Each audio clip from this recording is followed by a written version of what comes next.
Hi hello ಎಲ್ರಿಗೂ ನಮಸ್ಕಾರ.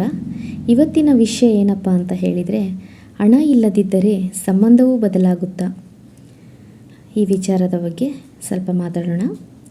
ನಮಸ್ಕಾರ ಸ್ನೇಹಿತರೆ. ಒಬ್ಬ ವ್ಯಕ್ತಿಯ ಬಳಿ ಹಣ ಇದ್ದಾಗ ಅವನ ಸುತ್ತ ನೂರಾರು ಜನ ಇರ್ತಾರೆ. ಆದರೆ ಅದೇ ವ್ಯಕ್ತಿ ಒಂದು ದಿನ ಕಷ್ಟಕ್ಕೆ ಸಿಲುಕಿದರೆ ಅದೇ ಜನರ ವರ್ತನೆ ಏಕೆ ಬದಲಾಗುತ್ತದೆ?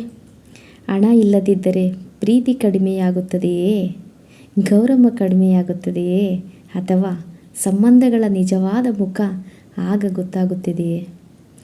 ಇವತ್ತಿನ ವಿಡಿಯೋದಲ್ಲಿ ಈ ಪ್ರಶ್ನೆಗೆ ಉತ್ತರ ಹುಡುಕೋಣ. ವಿಡಿಯೋ ಕೊನೆಯವರೆಗೂ ನೋಡಿ, ಏಕೆಂದರೆ ಈ ಕಥೆಯಲ್ಲಿ ನಿಮ್ಮ ಜೀವನದ ಪ್ರತಿಬಿಂಬವೂ ಕೂಡ ಇರಬಹುದು. ಓಕೆ.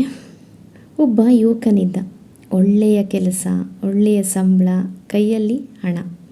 ಅವನ ಫೋನ್ ಯಾವಾಗಲೂ ಬ್ಯುಸಿ. ಸ್ನೇಹಿತರು, ಸಂಬಂಧಿಕರು ಎಲ್ಲರೂ ಅವನ ಸುತ್ತ. ಹುಟ್ಟುಹಬ್ಬ ಬಂದರೆ ದೊಡ್ಡ ದೊಡ್ಡ ಶುಭಾಶಯಗಳು. ಆದರೆ ಒಂದಿನ ಕೆಲಸ ಕಳೆದುಕೊಂಡ. ಆದಾಯ ನಿಂತಿತು. ಆಗ ಅವನು ಗಮನಿಸಿದ ಒಂದು ಸಂಗತಿ, ಹಿಂದೆ ಪ್ರತಿದಿನ ಕರೆ ಮಾಡುತ್ತಿದ್ದರು, ಈಗ ಕರೆ ಮಾಡುತ್ತಿಲ್ಲ.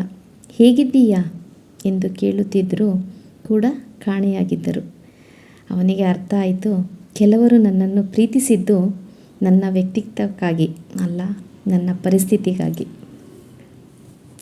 ಸ್ನೇಹಿತರೆ, ಸಂಬಂಧಗಳ ನಿಜವಾದ ಪರೀಕ್ಷೆ ಸಂತೋಷದ ಸಮಯದಲ್ಲಿ ಆಗೋದಿಲ್ಲ, ಕಷ್ಟದ ಸಮಯದಲ್ಲಿ ಆಗುತ್ತದೆ. ನೀವು ಯಶಸ್ವಿಯಾಗಿದ್ದಾಗ ಎಲ್ಲರೂ ಚಪ್ಪಾಳೆ ತಟ್ಟುತ್ತಾರೆ. ಆದರೆ ನೀವು ಬೀಳುವಾಗ ನಿಮ್ಮನ್ನು ಎತ್ತಲು ಯಾರು ಬರುತ್ತಾರೆ? ಅವರೇ ನಿಜವಾದವರು. ನಿಮ್ಮ ಕಣ್ಣೀರನ್ನು ನೋಡಿ ಬೇಸರ ಪಡುವವರು, ನಿಮ್ಮ ನೋವಿಗೆ ಸ್ಪಂದಿಸುವವರು, ಅವರೇ ಜೀವನದ ಅಮೂಲ್ಯ ಸಂಬಂಧಗಳು. ಹೌದು, ಹಣ ಮುಖ್ಯ. ಹಣ ಇಲ್ಲದಿದ್ದರೆ ಜೀವನ ನಡೆಸೋದು ತುಂಬ ಕಷ್ಟ. ಆದರೆ ಹಣವೇ ಎಲ್ಲವೂ ಅಲ್ವಾ? ಹಣ ಮನೆ ಕಟ್ಬೋದು, ಆದರೆ ಪ್ರೀತಿಯನ್ನು ಕಟ್ಟಲು ಸಾಧ್ಯವಿಲ್ಲ. ಹಣ ದುಬಾರಿ ಉಡುಗೊರೆಯನ್ನು ಕೊಡಬಹುದು, ಆದರೆ ನಿಜವಾದ ಕಾಳಜಿಯನ್ನು ಖರೀದಿಸಲು ಸಾಧ್ಯ ಇಲ್ಲ. ಹಣದಿಂದ ಜನರನ್ನು ಹತ್ತಿರಕ್ಕೆ ತರಬಹುದು, ಆದರೆ ಹೃದಯದಿಂದ ಮಾತ್ರ ಅವರನ್ನು ಉಳಿಸಿಕೊಳ್ಳಬಹುದು. ಕೆಲವೊಮ್ಮೆ ಜೀವನದಲ್ಲಿ ಎಲ್ಲವೂ ಕಳೆದು ಹೋದಂತೆ ಅನಿಸುತ್ತದೆ. ಹಣ ಇಲ್ಲ, ಉದ್ಯೋಗ ಇಲ್ಲ, ಸಪೋರ್ಟ್ ಮಾಡುವವರು ಇಲ್ಲ. ಆದರೆ ಅದೇ ಸಮಯದಲ್ಲಿ ದೇವರು ನಮಗೆ ಒಂದು ಪಾಠ ಕಲಿಸುತ್ತಾನೆ. ಯಾರು ನಮ್ಮವರು, ಯಾರು ಕೇವಲ ಸಮಯ ಕಳೆಯಲು ಬಂದವರು, ಅದು ನಮಗೆ ಗೊತ್ತಾಗುತ್ತದೆ. ಕೆಲವರು ನಮ್ಮ ಜೀವನದಿಂದ ದೂರ ಹೋಗುತ್ತಾರೆ, ಆದರೆ ಕೆಲವರು ಮಾತ್ರ ನೀನು ಒಬ್ಬನೇ ಅಲ್ಲ, ನಾನಿದ್ದೇನೆ ಎಂದು ನಮ್ಮ ಜೊತೆ ನಿಂತುಕೊಳ್ಳುತ್ತಾನೆ. ಅವರ ಮೌಲ್ಯ ಕೋಟಿ ರೂಪಾಯಿಗಿಂತ ಹೆಚ್ಚಿರುತ್ತದೆ. ಸ್ನೇಹಿತರೆ, ಹಣ ಇಲ್ಲದಿದ್ದರೆ ಎಲ್ಲ ಸಂಬಂಧಗಳು ಬದಲಾಗುವುದಿಲ್ಲ, ಆದರೆ ಕೆಲವು ಸಂಬಂಧಗಳ ನಿಜವಾದ ಮುಖ ಹೊರಬರುತ್ತದೆ. ಹಣ ಕಳೆದುಕೊಂಡರೆ ಮತ್ತೆ ಸಂಪಾದಿಸಬಹುದು, ಆದರೆ ನಿಜವಾದ ಸಂಬಂಧಗಳನ್ನು ಕಳೆದುಕೊಳ್ಳಬೇಡಿ. ನಿಮ್ಮ ಕಷ್ಟದ ಸಮಯದಲ್ಲಿ ನಿಮ್ಮ ಜೊತೆ ನಿಂತವರನ್ನು ಎಂದಿಗೂ ಮರೆಯಬೇಡಿ. ಏಕೆಂದರೆ ಜೀವನದಲ್ಲಿ ಹಣಕ್ಕಿಂತ ಬೆಲೆ ಬಾಳುವ ಸಂಪತ್ತು ಎಂದರೆ ನಮ್ಮನ್ನು ನಿಸ್ವಾರ್ಥವಾಗಿ ಪ್ರೀತಿಸುವ ಜನರು. ಹೌದಲ್ವಾ? ಈ ರೀತಿ ಪ್ರತಿಯೊಬ್ಬರ ಜೀವನದಲ್ಲೂ ಕೂಡ ಅನುಭವ ಆಗೇ ಆಗಿರುತ್ತೆ. 100%ಲ್ಲಿ 99%ಗೆ ಈ ಅನುಭವ ಆಗಿದೆ ಅಂತ ಅನ್ಕೋತೀನಿ. ಹೌದು, ಯಾಕಪ್ಪ ನಾನೀಗ ಹೇಳ್ತಾ ಇದ್ದೀನಿ ಅಂದರೆ, ನನ್ನ ಜೀವನದಲ್ಲಿ ಕೂಡ ಇದು ತುಂಬಾ ರಿಲೇಟೆಡ್ ಆಗಿದೆ. ಸೊ ಹಾಗಾಗಿ ನಾನು ಪ್ರತಿಯೊಂದು ವಿಚಾರನೂ ನಿಮ್ಮ ಜೊತೆ ಶೇರ್ ಮಾಡ್ಕೋಬೇಕು ಅಂದರೆ 100 ಬಾರಿ ಯೋಚನೆ ಮಾಡ್ತೀನಿ. ಯಾಕಂದರೆ ನಾವು ಯಾವುದೇ ಒಂದು ವಿಚಾರನ ಯಾರ ಹತ್ರನಾದರೂ ಶೇರ್ ಮಾಡ್ಕೋತೀವಿ ಅಂದರೆ ಅದು ನಿಜವಾಗಿರಬೇಕು, ಇಲ್ಲ ಅಂದರೆ ಅದು ನಮ್ಮ ನಿಜ ಜೀವನದಲ್ಲಿ ನಡೆದಿರಬೇಕು.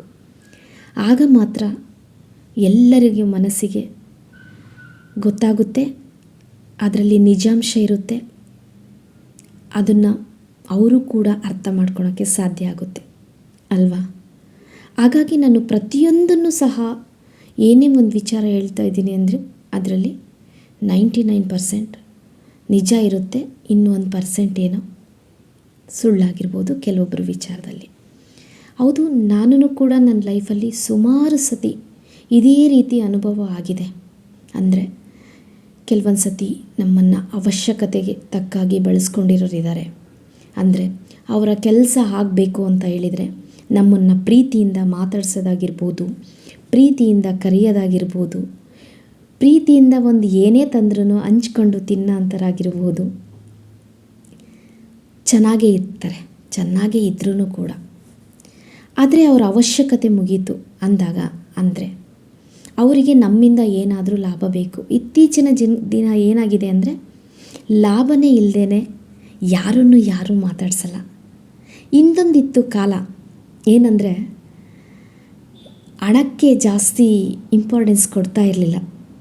ಮನುಷ್ಯರಿಗೆ, ಮನುಷ್ಯತ್ವಕ್ಕೆ, ಪ್ರೀತಿಗೆ, ಇದಕ್ಕೆ ತುಂಬಾ ಬೆಲೆ ಇತ್ತು. ಸಂಬಂಧಕ್ಕೋಸ್ಕರ ಹಣ ಬಿಟ್ಬಿಡ್ತಿದ್ರು, ಆದರೆ ಸಂಬಂಧ ಬಿಡ್ತಾ ಇರಲಿಲ್ಲ. ಆದರೆ ಇತ್ತೀಚೆಗೆ ಏನಾಗಿದೆನಪ್ಪ ಅಂತ ಹೇಳಿದರೆ ಎಲ್ಲದಕ್ಕೂ ಹಣ. ಏನೇ ಒಂದು ಮಾತಾಡಬೇಕು ಅಂದರೆ ಹಣ, ಶ್ರೀಮಂತಿಕೆ, ದರ್ಪ, ಇದನ್ನೇ ತೋರಿಸ್ತಾರೆ. ಸೊ ಏನಪ್ಪ ಅಂದರೆ ಮನುಷ್ಯ ಸತ್ತಾಗ ಕೇವಲ 6 ಅಡಿ 3 ಅಡಿ ಜಾಗ ಅಷ್ಟೇ. ಅದು ಬಿಟ್ಟು ಏನಿಲ್ಲ. ಮನುಷ್ಯನ ಮೈ ಮೇಲಿರೋ ಬಟ್ಟೆನೂ ಕೂಡ ತೆಗಿತಾರೆ, ಮೈ ಮೇಲೆ ಬಂಗಾರ ಹಾಕ್ಕೊಂಡಿದ್ರೂ ತೆಗಿತಾರೆ, ಕೈಯಲ್ಲಿ ಕೋಟ್ಯಾಂತರ ರೂಪಾಯಿಗಳನ್ನು ಹಿಡ್ಕೊಂಡಿದ್ದು ಸತ್ತೋದ್ರೂ ಕೂಡ ತೆಗಿತಾರೆ. ಅವ್ರ ಕೈಯಲ್ಲಿ ಎಷ್ಟೇ ದುಂಡುಗಿಟ್ರೂ ಏನನ್ನೂ ಬಿಡಲ್ಲ, ಎಲ್ಲನೂ ತೆಗೆದು ಕೇವಲ 6 ಅಡಿ 3 ಅಡಿ ಜಾಗಕ್ಕೆ ಮಣ್ಣು ಮಾಡ್ತಾರೆ. ಬಟ್ ಇರೋವಷ್ಟು ದಿನ ಎಲ್ಲರ ಜೊತೆ ಪ್ರೀತಿ ವಿಶ್ವಾಸದಿಂದ ಇರಬೇಕು ಅಂತ ಅಷ್ಟೆ. ಆದರೆ ನನ್ನ ಒಂದು ಪರ್ಸ್ನಲಿ ಆಗಿ ಹೇಳಬೇಕು ಅಂತ ಹೇಳಿದರೆ ಈ ಅನುಭವ ನನಗೆ ತುಂಬಾ ಆಗಿದೆ. ಸಂಬಂಧಗಳಲ್ಲೇ ಆಗಿರ್ಬೋದು, ಅಂದರೆ ಯಾವುದೋ ಸಂಬಂಧ ಅನ್ನೋಕ್ಕಿಂತ ಈ ಸ್ನೇಹಿತರ ಸಂಬಂಧ, ರಿಲೇಟಿವ್ ಸಂಬಂಧಗಳು, ಹತ್ತಿರದ ಸಂಬಂಧಗಳು, ಅಣ್ಣ ತಮ್ಮ, ಅಕ್ಕ ತಂಗಿ, ಅತ್ತೆ ನಾದಿನಿ, ಎಲ್ಲರ ಒಂದು ಸಮಾಗಮನೇ ಒಂದು ಸಂಬಂಧ ಅಂತಾರೆ. ಎಲ್ಲರೂ ನನ್ನ ಜೀವನದಲ್ಲಿ ಪ್ರತಿಯೊಬ್ಬರೂ ಕೂಡ ಒಂದೊಂದು ಪಾಠ ಕಲಿಸಿದ್ರು. ಅವಶ್ಯಕತೆ ಇದ್ದಾಗ ನನ್ನ ಹತ್ರ ಚೆನ್ನಾಗೇ ಮಾತಾಡ್ತಾಯಿದ್ರು. ಅವರ ಆರೋಗ್ಯ ಹದಗೆಟ್ಟ ಸಮಯದಲ್ಲಿ ನನ್ನ ಅವಶ್ಯಕತೆ ಇತ್ತು, ಮಾತಾಡಿಸ್ತಾಯಿದ್ರು. ಅವರ ಕಷ್ಟದ ಸಮಯದಲ್ಲಿ ಅವರಿಗೆ ಅವಶ್ಯಕತೆ ಇತ್ತು, ನನ್ನನ್ನು ಮಾತಾಡಿಸ್ತಾಯಿದ್ರು. ಅವರಿಗೆ ನನ್ನಿಂದ ಏನೋ ಒಂದು ಹೆಲ್ಪ್ ಆಗಬೇಕಾಗಿತ್ತು, ಆವಾಗ ನನ್ನನ್ನು ಮಾತಾಡಿಸ್ತಾಯಿದ್ರು.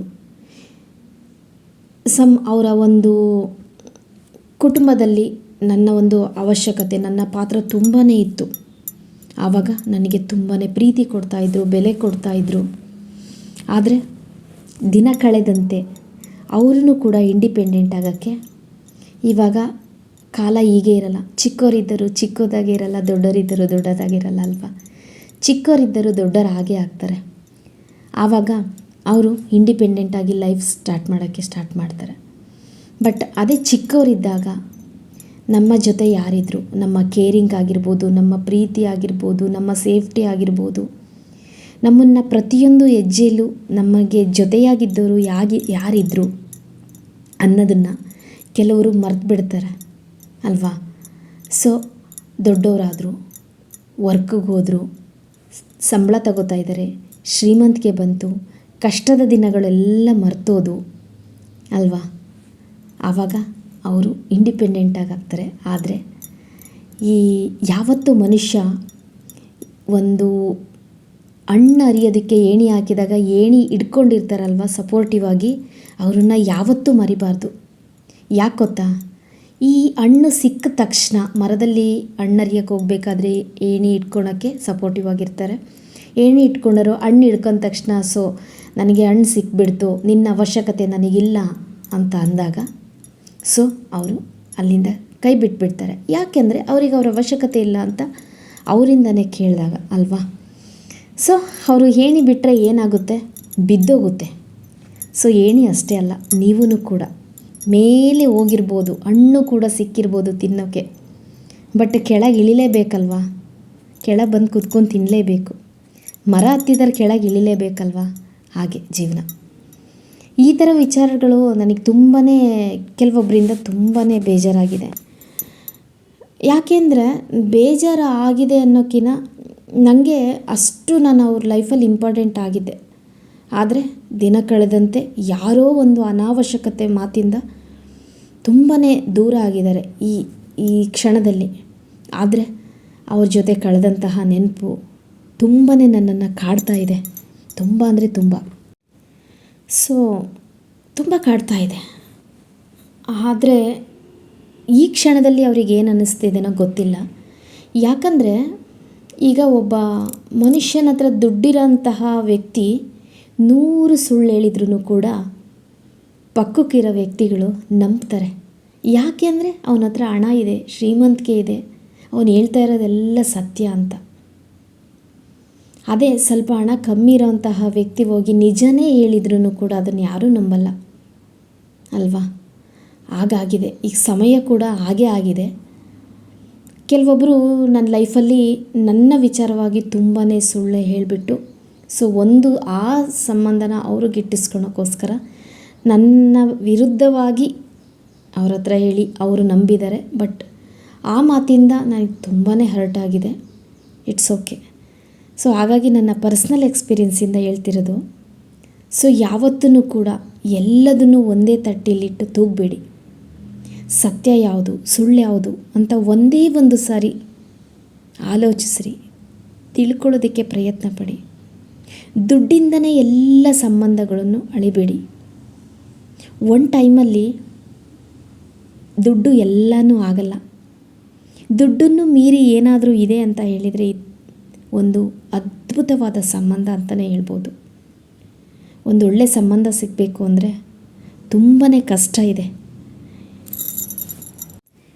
ಹಾಗಾಗಿ ದುಡ್ಡಿಗೋಸ್ಕರ ಆಗಿರ್ಬೋದು, ಒಂದು ಸುಳ್ಳಿಗೋಸ್ಕರ ಆಗಿರ್ಬೋದು, ಶ್ರೀಮಂತಿಕೆಗೋಸ್ಕರ ಆಗಿರ್ಬೋದು, ನನ್ನ ಲೈಫಲ್ಲಿ ಸೆಟಲ್ ಆದೆ ಅನ್ನೋದಾಗಿರ್ಬೋದು, ಯಾವುದೋ ಒಂದು ಮೈಂಡಲ್ಲಿ ಇಟ್ಕೊಂಡು ನಿಮ್ಮ ಅವಶ್ಯಕತೆ ನನಗಿಲ್ಲ, ನೀವು ಯಾರು ಅನ್ನೋ ಒಂದು ಎಷ್ಟೇ ಹತ್ರದವರಾಗಿದ್ರೂ ಅವ್ರಿಗೆ ಮನಸ್ಸಿಗೆ ದುಡ್ಡಿಂದ ಅಳೆದ್ಬಿಟ್ಟು ಅವ್ರನ್ನ ದೂರ ತಳ್ಳಬೇಡಿ.